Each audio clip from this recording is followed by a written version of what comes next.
Wondering what to write about, trying to figure out what it's all about. Existentialist, am I worth anything or just a scout? I don't know. That was the great sounds of Watts with Outside on WNHH LP 103.5 FM New Haven. Myself, Prestige, with my partner in crime, Long Island raised, Elm City made, EZ BlueZ is in the building. EZ BlueZ, you are better with introductions more than me. Who do we have with us today on Behind the Brand?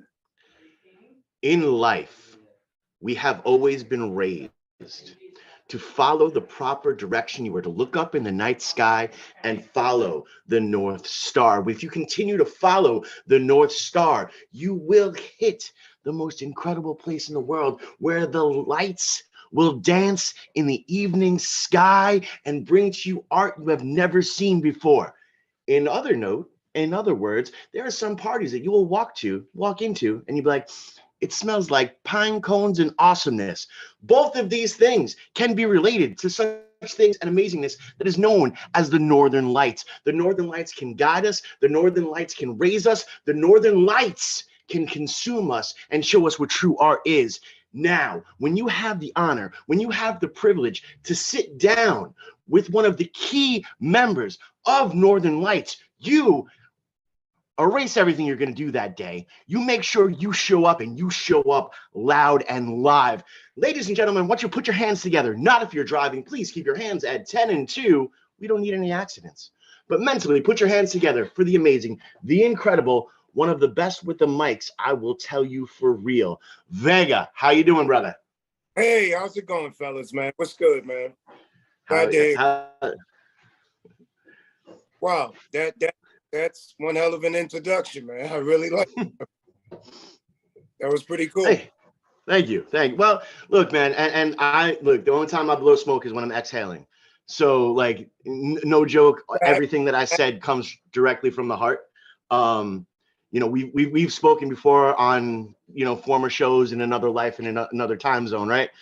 Yep. But today it's awesome. This first time you're sitting here on Behind the Brand. You've had such an incredible career, but there's still one or two people that are playing the home game at home who have no idea what the heck we're talking about right here. Right. How did you start off in this journey? Like when, and I'm going to say this the way that it should be said. When did hip hop discover you? Because, we don't choose the art form in which chooses us. So when did hip hop discover you?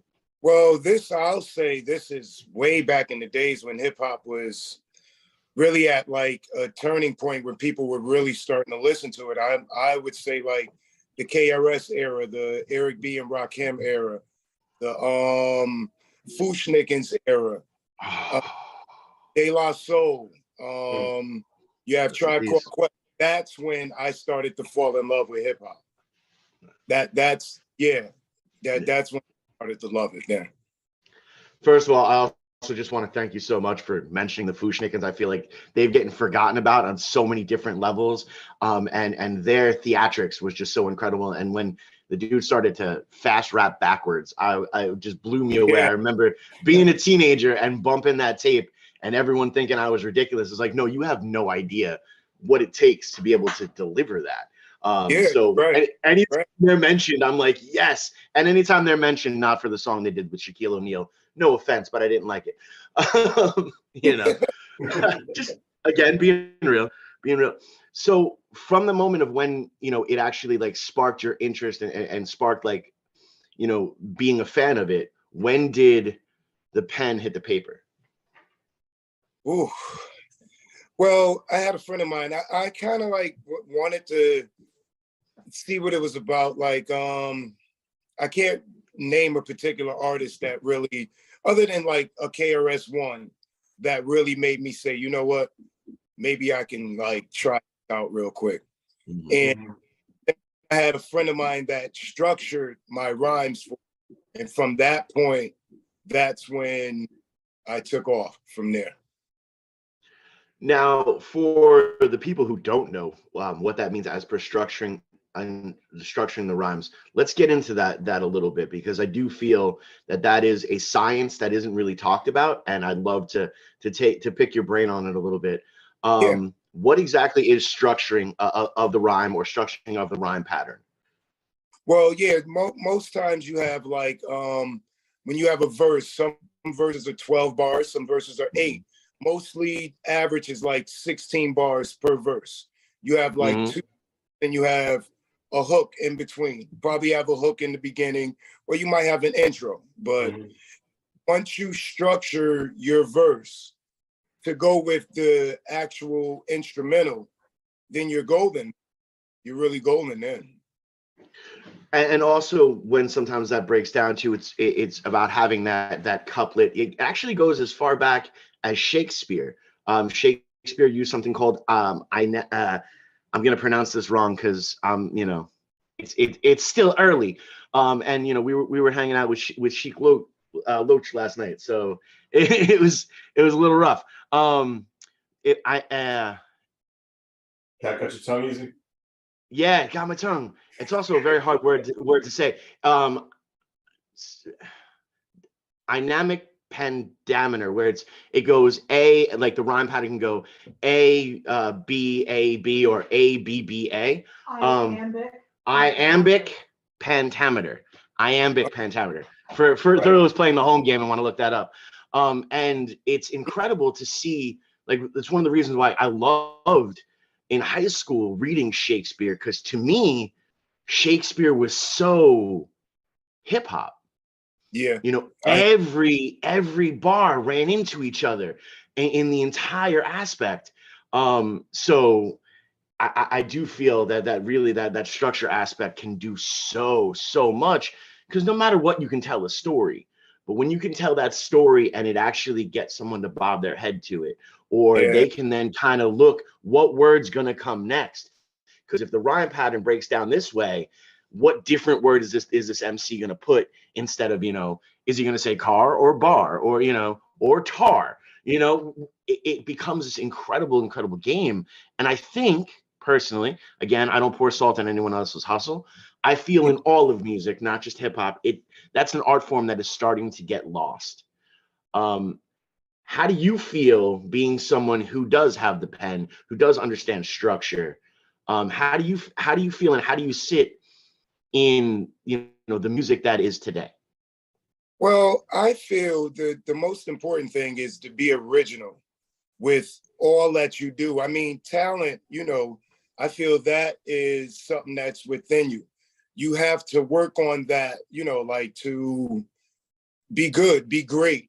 So I feel like you shouldn't really want to model yourself after somebody. Just be original with it. Mhm. With your pen, just let it go. Let Mhm. it go. And me personally, I work off of a lot of feeling. Mhm. Feel it. I'd rather feel it. And it usually comes with the instrumental. Awesome. Now, speaking of feeling, the EP that you released, Million Dollar Man, I have so many different questions. Is this a reference to the original Steve Austin, or is this the reference to like Ted DiBiase, or is this like a reference to both? Or, have you been rebuilt, or are you just, rolling in the dough? Let us know. It's more of a reference to the Ted DiBiase because I love WWF, man, and him and Virgil. I mean, come on, man, you couldn't beat that, man. A guy throws $100 bill off after he beat you, and I love wrestling, man. So it definitely was on that Ted DiBiase right there. Well, Although it I love $6 Million Man, and that's a good series. I used to watch that. Didn't want to put my age out there. No, it's all good. No way, man. I'm the one that made the reference, bro. No worries. And I only made the reference because they talked about the doll of the $6 Million Man in 40-Year-Old Virgin. So we're not dating ourselves too much. We're just playing it where it needs to be. But Yeah, as you do go through, and I love, because the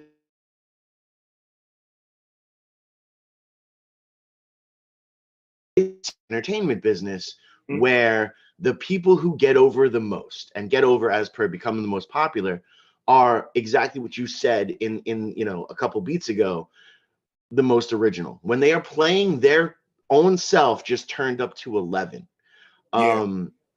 Now, was that something that you came to naturally, or with dealing with the absolutely amazing Northern Lights?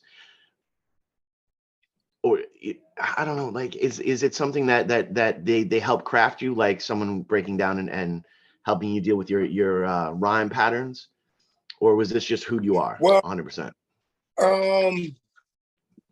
Yeah, you could say that is who I am, but they did rub off on me from the start. Once they formed the group, I was there when they formed the group, so I was there from like the beginning, and I kind of like went off on my own, or they kind of like pushed me off on my own, like, yo, you need to start doing you, man. Do you? We got here. This. And I was like, all right, because I have no problem with being like the split star to Busta Rhymes. I had no problem. When they had shows, I was there every show. So, right. I give them pretty much all the praise for a lot of the stuff that I've been doing, because I still do use their name. So. No, and it's something that is absolutely incredible, because you were there from day one with Northern League. You were pushing, and they started to push you out more towards the aspect. And it, to me, from the musical story, it has that similar feel to like the Time. Yeah. Prince was working with the Time, and then the Time had to take that step out into their own, and Morris Day had to really be that limelight. You have to know in any type of game, but especially in the entertainment game, you have to know when it is time to quote the 48 laws of power, time to outshine the master. And when the master is pushing you out there to go and jump and outshine, it is your calling to go out there and do it. And I just want to give you your flowers for really stepping outside of a comfort zone and taking it on yourself and doing it the right way, as per being the day one that was there just to do what was necessary, to now being the one Right. And that is out there grinding. And thank you, man. You do that all the time, man. Word. You are loved and you are respected. What is the difference in recording with a group project to recording with a solo project?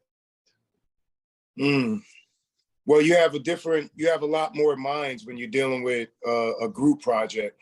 Dealing with a solo project, a lot of it falls on you, which you kind of go through that anyways when you're doing your own stuff. You kind of want to go through, like the business aspect with the musical aspect on that. So yeah, the difference is I would say you would have like more minds on a group, and I think it would be like everyone takes on the burden equally. Know what I mean? But yeah, everyone does it equally. Versus being solo, you take on everything yourself. Now, did you stumble in the initial, like, leaving the starter blocks, and having to take it all on yourself? Because that's one of the toughest things out there. It's not necessarily easier to be in a group, full blast of all the bullets. Right. You know what I mean? When you're solo, you're taking that entire buckshot in the chest, and it hurts and it burns. Did it stumble you, or were you just like jumping out there, understanding you had that S on your chest and you just go for it? No, actually, no, I didn't. I was more hesitant because I didn't want to do nothing solo, really. Once I left the league, I was with this other gentleman. We had another group that lasted maybe about a month and a half. After that, kind of like to be like, I got to do this on my own because I can't fail because he doesn't want to do anything. You know what I'm saying? I was like, we got to do this, man. When you got to strike now, man, you can't be hesitating, man. So, and my partner was hesitating too much. So I kind of like, that kind of pushed me to go solo. And then from that point, I was just off and running there. The true definition of he who hesitates eats last. Yeah. You know, it's interesting. And now how, not to get too personal, but this is kind of what it is. Are you still able to maintain a good like friendship and relationship with that other partner? Yes. You Yeah. know, but that's Yeah, we're awesome. still cool. Cool. We No, that's the no thing. more together, but yeah, we're still cool. Word. Well, now look, you know, sometimes relationships evolve and or devolve, but it's always important that you know we stay somewhat connected with them because that was a lesson. An amazing life lesson that this guy taught you just by going by his own actions. And you know, as much as you know, the Northern League pushed you to go and be solo and do what's necessary. This guy gave you no other option. And that's dope. You know? Yeah. The biggest thing for a solo artist, I would think, would be his support system. Mm-hmm. Because you have nobody to, oh man, you need a good support system, man. That's true. Needs going to be there that's going to tell you what's what and how it is. Don't show anything, man. You really shouldn't. Like, yo, just give it to me how it is. Like, yo. Mm-hmm. And that's what Northern League had did for me. So Mm-hmm. kind of like, yeah, like told me how it was and what it's going to be, and that they had my back. Don't worry about it. Right. Is that person HGO? Went off from there. Vega, is that person HGO? Oh, of course. Yeah. Right there. Tell me about Mailbox Money, Vega, Silicon Valley, all these great shows that your music has been a part of. How did you get into that? How did you learn about just marketing your music, not just for fans to be entertained by it, but just for all these shows? What makes the right song for a TV show? Please talk to me about that. Well, you do need the right mindset. Mostly they're going to be no explicit lyrics, of course, because you know you want to be on a TV show, and you really got to go hard at it, man. And I was just glad that I had the opportunity through Northern League, through their producer FS, actually helped me out with pretty much all the licensing that I have gotten on that note. And you know, I just went hard. And developed all these songs, and they just had a lot to pick from. And I was just glad that they liked what I was doing at the time I was. How did it feel for your reaction the first time? Just hearing that song on the television show. How was your were you on cloud nine? Tell me just a little bit about that. Yeah, when I first heard it, and like I jumped up like oh man. And it's a feeling that you get, man. It's definitely, and it pushed me to do more. Like, oh man, I really like this right here. My kid, so that kind of like that was good for me as well. It's very on cloud 9. That's cloud 19 probably.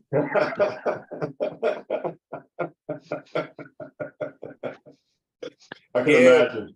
I can definitely imagine. That's really satisfying, especially for all the hard work that you put in. Oh man, that's definitely a feeling right there. To hear your own music on television. It was beautiful. And I recorded it so I can listen to it all the time. yeah. That's fine. Yeah, record that. Yeah. Now, just for like a little bit of advice, just for like any independent artist or any independent producer, somebody wants to go that similar pathway as yours, how important is just marketing when it comes to music? Because necessarily just what I learned just through different interviews and just different musicians we have on the show, and just from me working from different stations before, you don't need to be famous doing music. No, you don't. A good profit off yourself. Just tell that one young perspective why is it important just to stay the course. Well, it is important. I would feel it's important because, you know, there's, in order to be heard, you should market yourself the right way. You want to be heard as much as possible. You want to be promoted as much as possible. So I feel that every opportunity that knocks on your door, please open that door. Yeah. Take that opportunity, because you never know when that next opportunity can happen. You need to be heard, like, everywhere. You want to be heard. You want to be in this music business, you want to be heard everywhere. Everywhere. I literally mean that. You want to be heard everywhere. So you take advantage of all the opportunities that are given to you, especially marketing. You market yourself and do it the right way. You can say yes to that easy.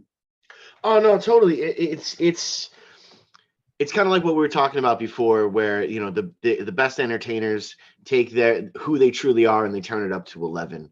Because unfortunately, when you are dealing with the arts, you also have to look at it, the business aspect of it, and you have a product. But the product itself isn't just the song or the track; it's the artist. When someone can connect with that artist on a personal level, they are more willing to invest in them and help move forward.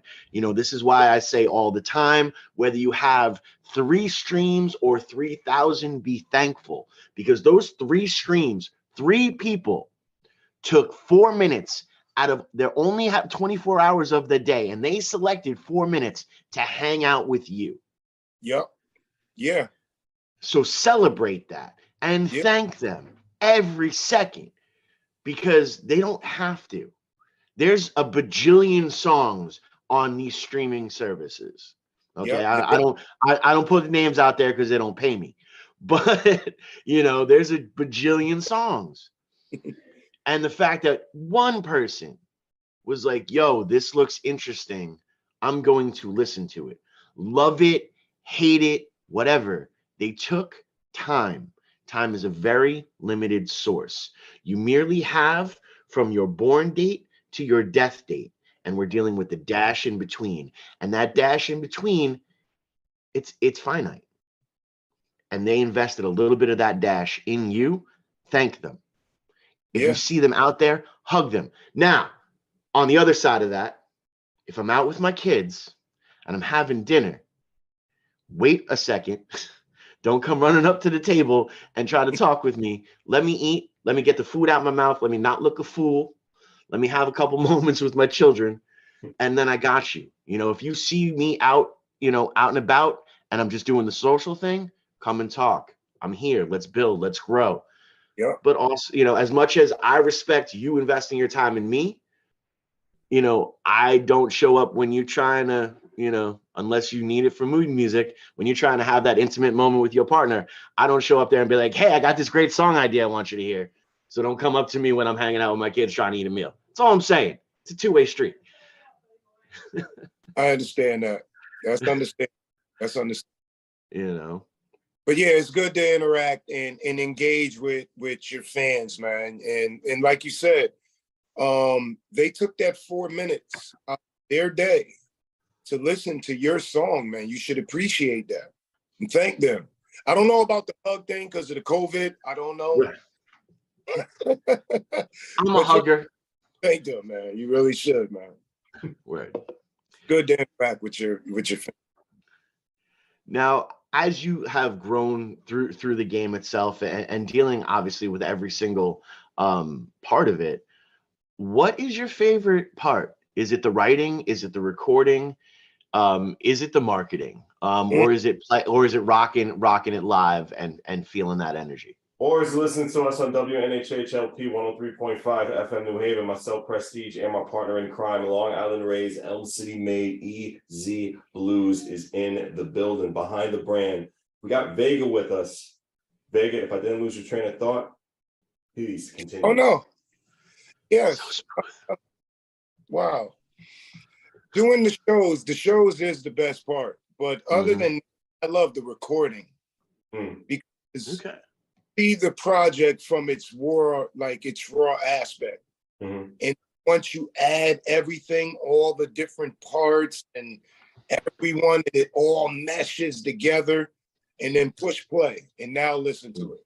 From the time that you very first heard it, it's like, wow, man, we just cooked the dinner. Look at that. It's beautiful, man. It really is. It's beautiful.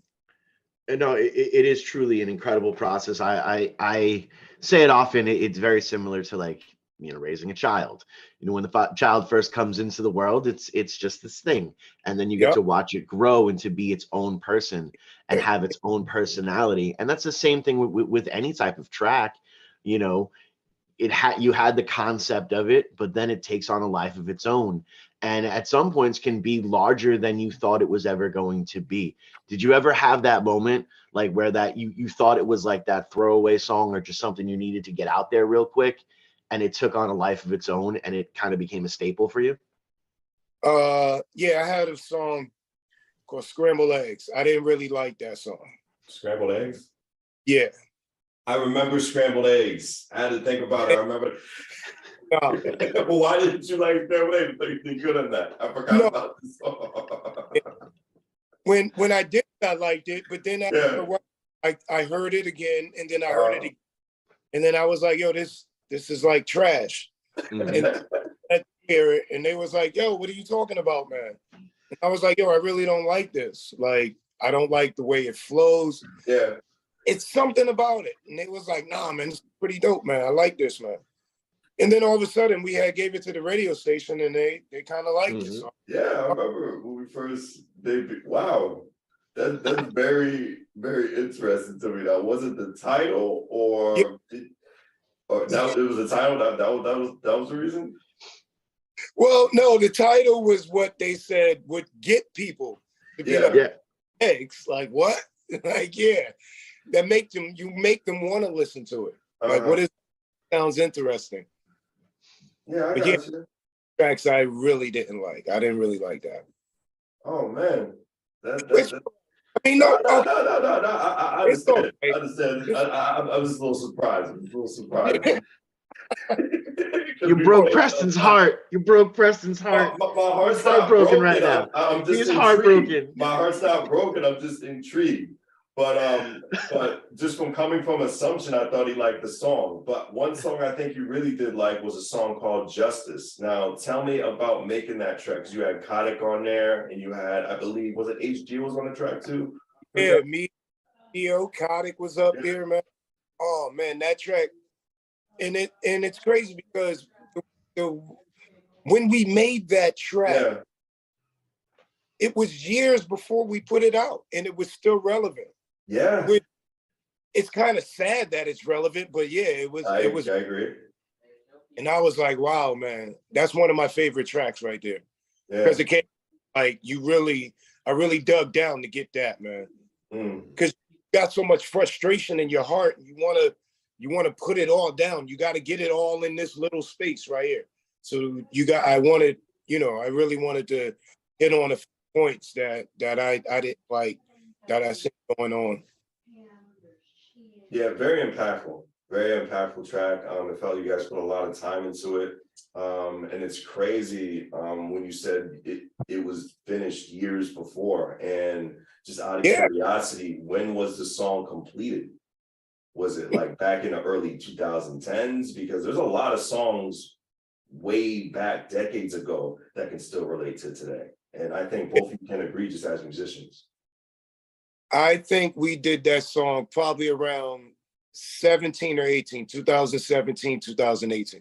Wow. If I'm not mistaken, Gio, he'll know more than me. But it's probably, I'm thinking it's about 18, because we released it, I think, in 2000. Wow. Or 2000, no, 2020, I'm sorry. 2020, I think we released that. That's crazy. Because something went on. Went on. It's always going on. It's like, yo, I think this is the right time. And I was like, do it. Put it out. Let the world hear it, man.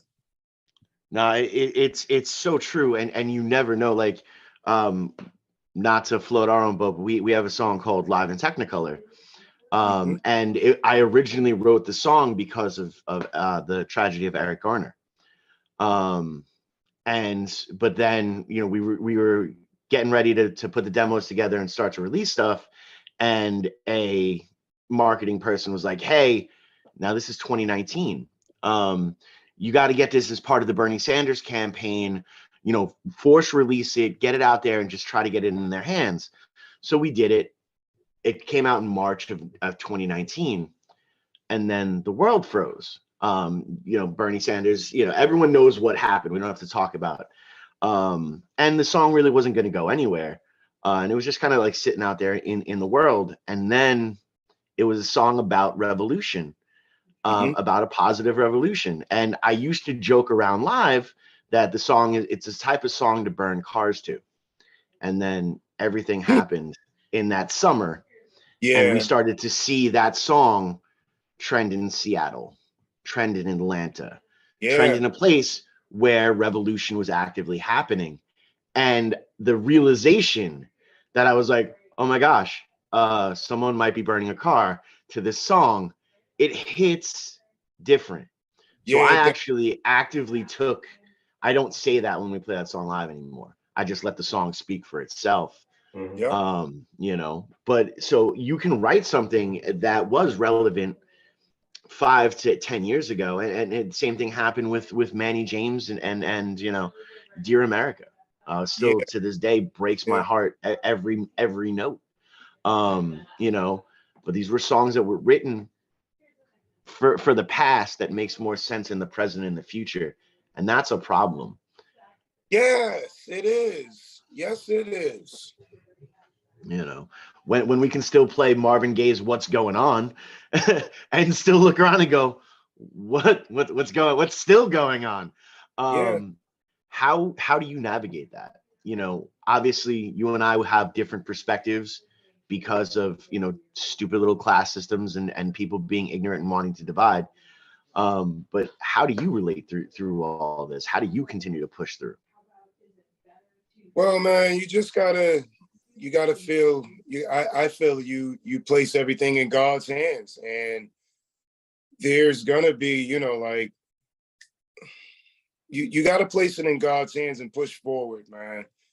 And just feel that, you have a purpose on this earth. Me and my wife were just talking about this. Like, what's your purpose in life? Like, what do you think you're here for? It's a reason. We're all here. And I feel I haven't fulfilled my whole purpose yet. I still think I got a lot to do. That's awesome. And to be honest, you know, knowing you the way that I know you and knowing your art, you do. And we are very blessed to watch you do it and hopefully participate as for helping promote it or have you on this show. Um, Thank you, what man. is that? Of course, of course. Definitely, most What is definitely. that one moment so far for you? What has been that one moment in you, either whether it be a performance or when you had that when everything just aligned in the studio? Where was that moment where you're like, yep, this, I'm just cracking the surface of why I'm here? What was that moment for you? Wow. I would say, well, my daughters. I would have to put my daughters in there, man. Like, That's wow. awesome. That's what's up. This is part of the reason why I'm here, to bring these little girls in life and just have them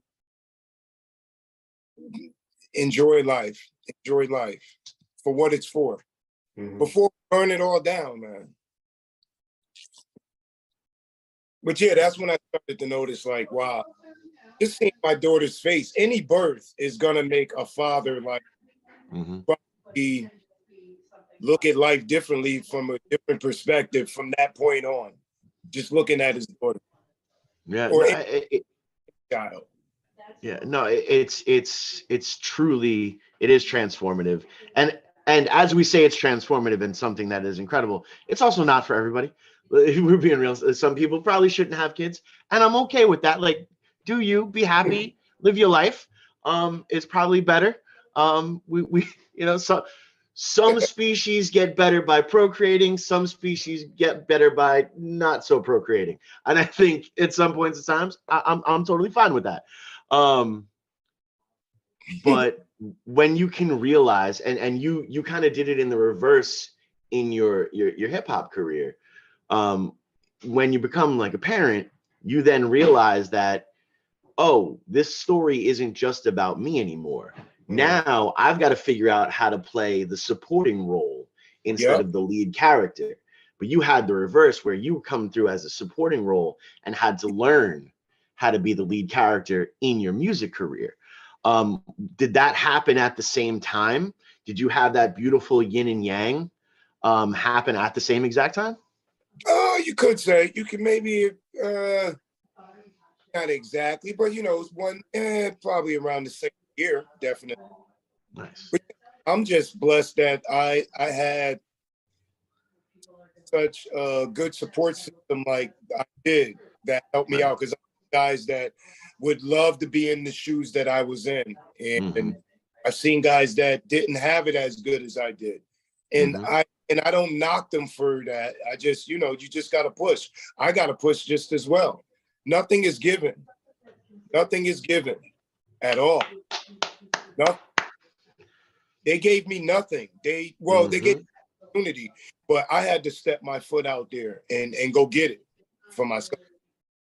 See, that is one of the most incredible statements out there, and I always refer to that pop culture reference of when God closes a door, he opens a window, right? Right. I feel there's a second part of that we forget. When God closes a door, he opens the window. You still have to go through that window. And that's what you did. Yeah.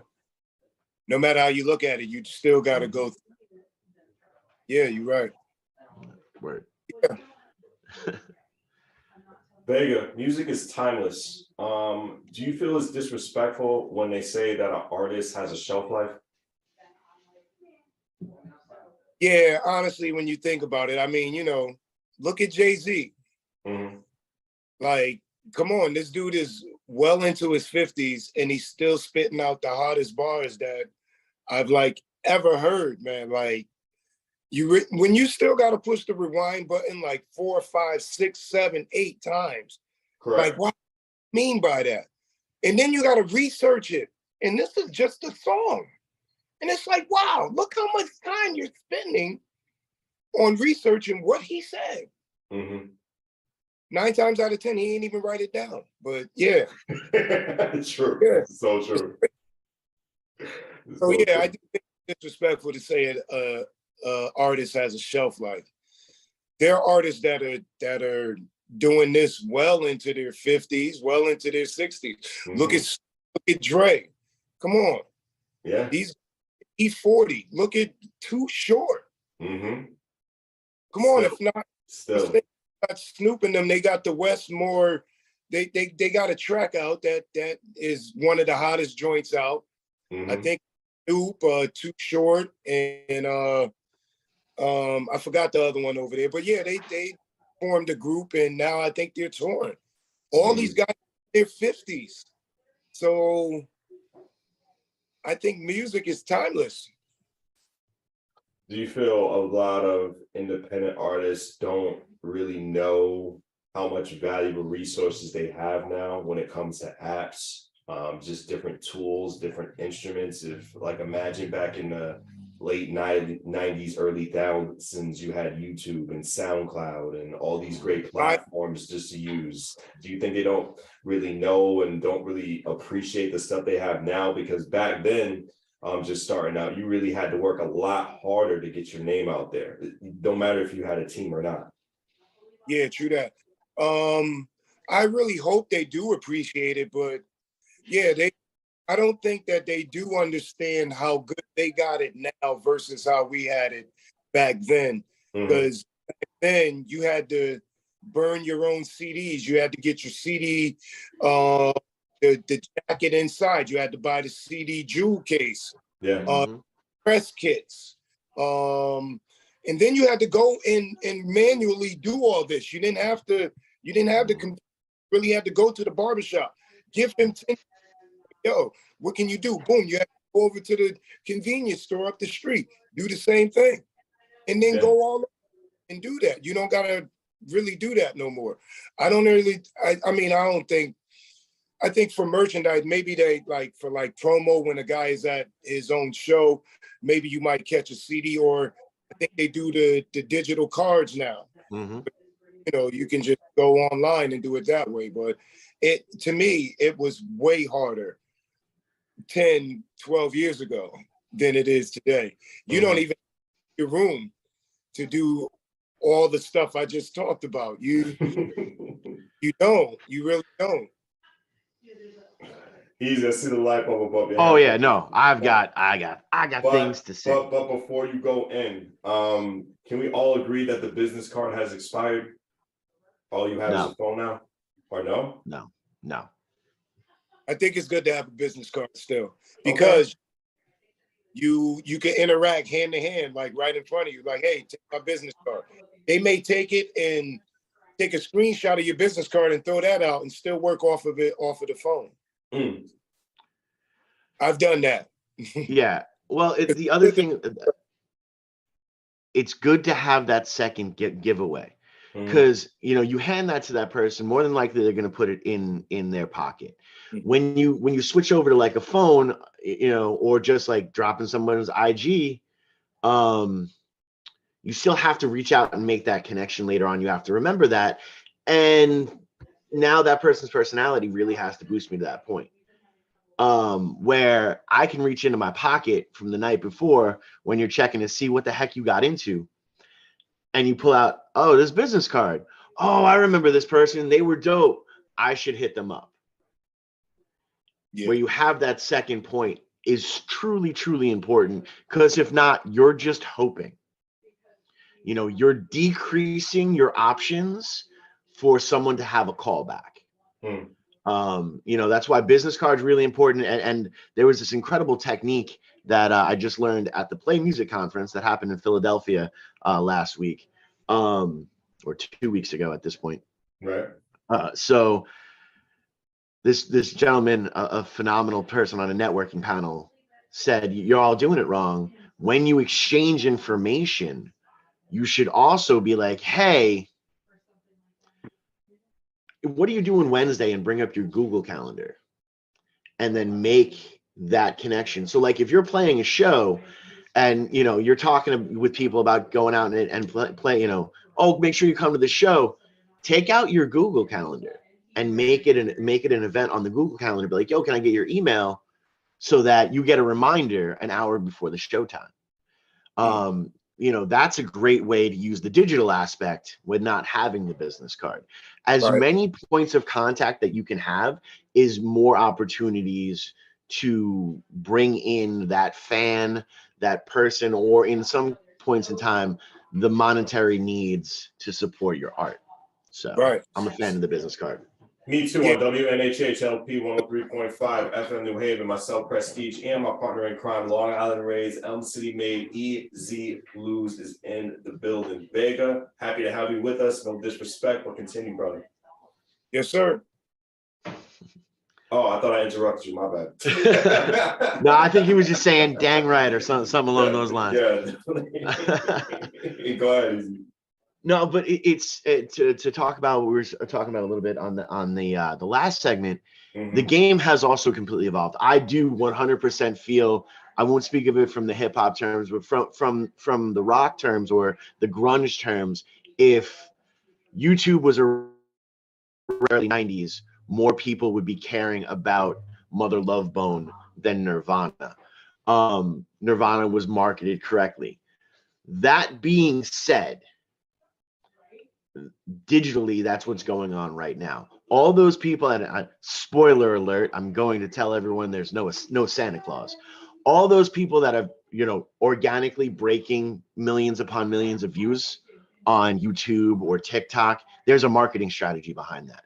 There are actual business meetings that go forth, and they've just figured out this new medium on how to monetize it. So it's become a new hustle all to itself. How do you navigate that new hustle coming from the older, boots to ground hustle? How does that translate? Oh, Yeah, man. Well, it is a definite grind. So you do got to get yourself in there, man. You got to get your feet wet, man. Mhm. And it's a day-to-day thing. It's not nothing that's gonna just happen overnight. You got to keep doing it. You got to invest in yourself, man. That's the best way I can say it, man. You won't do yourself wrong. So invest in yourself and watch what happens when, like all that hard work you've been doing, and then when you see it does come back monetary, like whatever streaming or whatever they're dealing with, BMI, ASCAP, whichever, and then you see those checks come in, you start to be like, wow, look what I did, man. And then you want more, and then you want more, and then some more. Mhm. But yeah, No, man, it's a grind. It definitely is a constant grind, man. Mm. it's so interesting. I love that you want more, you want more, you want more, because when you are feeding your passion does come forth. There's a lot of different references between like love and addiction, or even like that passion and addiction, where it just messes with the incredible serotonin levels of your brain. Mm. How have you been able to manage that and the real world, the world of being a father, the world of being a husband, the world of having to be a neighbor? How do you deal with that? Well, I was going to say you don't really want to. You can compartmentalize, but Hmm. you gotta like keep that part of your life, like especially when you're dealing with like music and you're ready Hmm. to. I kind of like got to be by myself, so I'll make sure that Hmm. I do set some time aside, other than family life, and Hmm. then basement where it's real dark and cold. Right. At the mood, man. Right? Yeah, and they know better. They don't come down to bother me either. Right. Nah, I love that aspect as well, because I always say, like, pre-show or pre-recording session, or preset. I have that pre-fight aspect of it, where I'm getting ready to be called down to the ring, and that is my Thunderdome. I say all the time, I will find Valhalla when I die on stage. Yes, um you know and I know that that's a very big aspect for everyone, yourself and everyone else in the Northern League. um how do you maintain that? How do you continue to show after show have that fire? I love music. I just love it. And it's not just rap. I love rap. I love hip hop. I'm starting to like a little bit of K-pop, just a little. K-pop. I do in the genre, but yes, I like soul. I like country. I do, Mhm. Right. you'll find something that you like. Hmm. Nia Twain, I think she's one of the best country artists I've ever heard, man.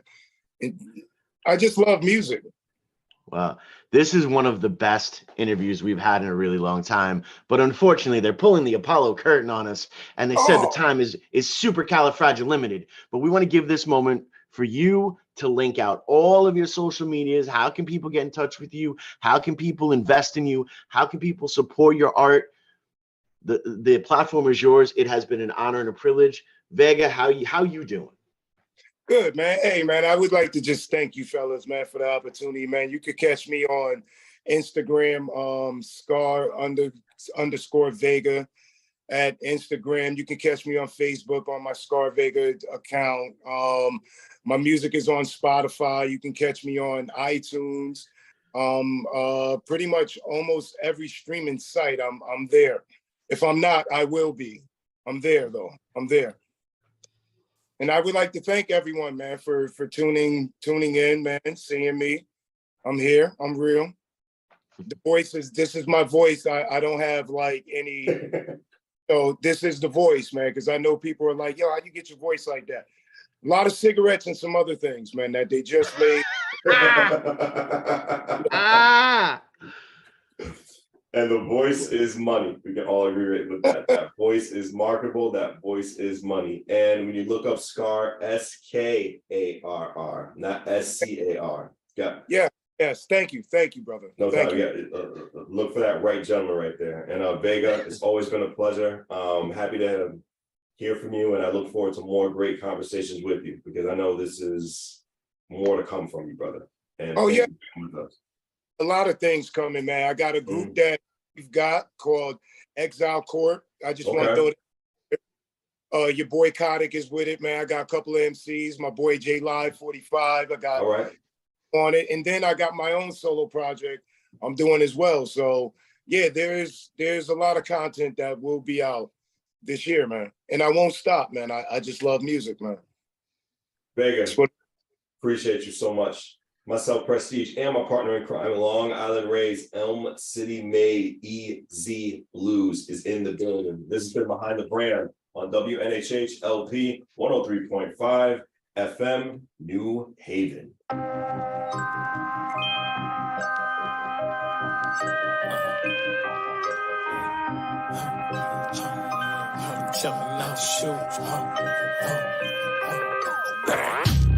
I ain't trying to hear when they tell me not to shoot. Run for your life, I'm about to let it loose. Back against the wall, so they better watch my moves. Feeling like I'm Bishop, yeah, I got the juice. I ain't trying to hear when they tell me not to shoot. Run for your life, I'm about to let it loose. Back against the wall, so they better watch my moves. Feeling like I'm bang. Live digging, forever make it happen. Down to increase the profits. Up all that chit chatting, and they wonder how I hit my number. Got it stacking, I'm excessively aggressive, meaning I keep attacking.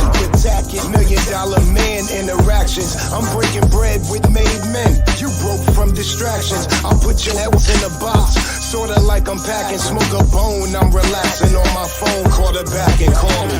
Peak hours, anytime after midnight.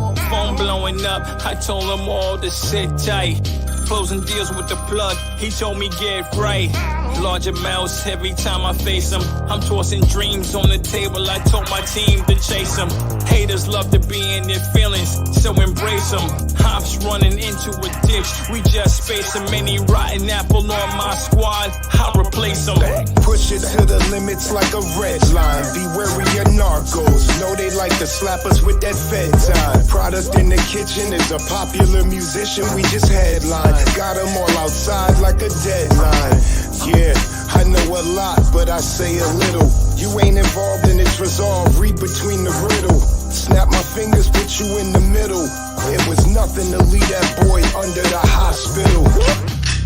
I ain't trying to hear when they tell me not to shoot. Run for your life, I'm about to let it loose. Back against the wall, so they better watch my moves. Feeling like I'm Bishop, yeah, I got the juice. I ain't trying to hear when they tell me not to shoot. Run for your life, I'm about to let it loose. Back against the wall, so they better watch my moves. Feeling like I'm